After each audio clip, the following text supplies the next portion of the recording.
Hello, my name is Laura Escobar and this is my final project. Educational process. It all started from kindergarten where I met very kind and tender teacher who taught me to polish various things that they had taught me at home. Then I went to school and everything began to change. There was a little more responsibility and more teachers and friends to meet. I have always been very happy and grateful for everything I didn't have linear every day.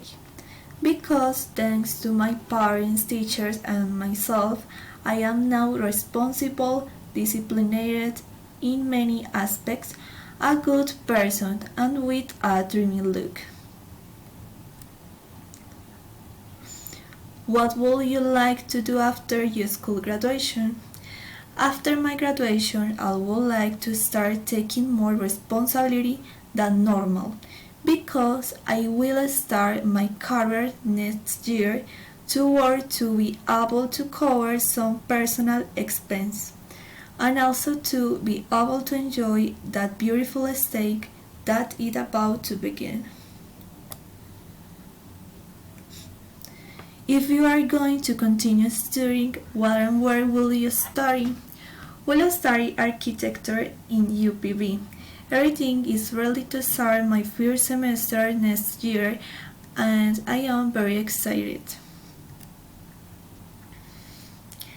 Explain the profession that you would like to perform in the future and why.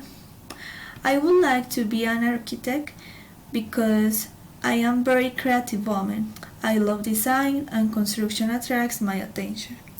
I want to change lives with my profession because everything starts from a space in which I can let all my imagination fly and leave that place with my mark for life. Okay. How and where will you see yourself in 5 years? In about 5 years, I see myself graduation in architecture, enjoying a lot of my achievements up to that moment, with the opportunity to become independent with the savings that I will have from my work and being very happy with my family, the best loving life. Thank you.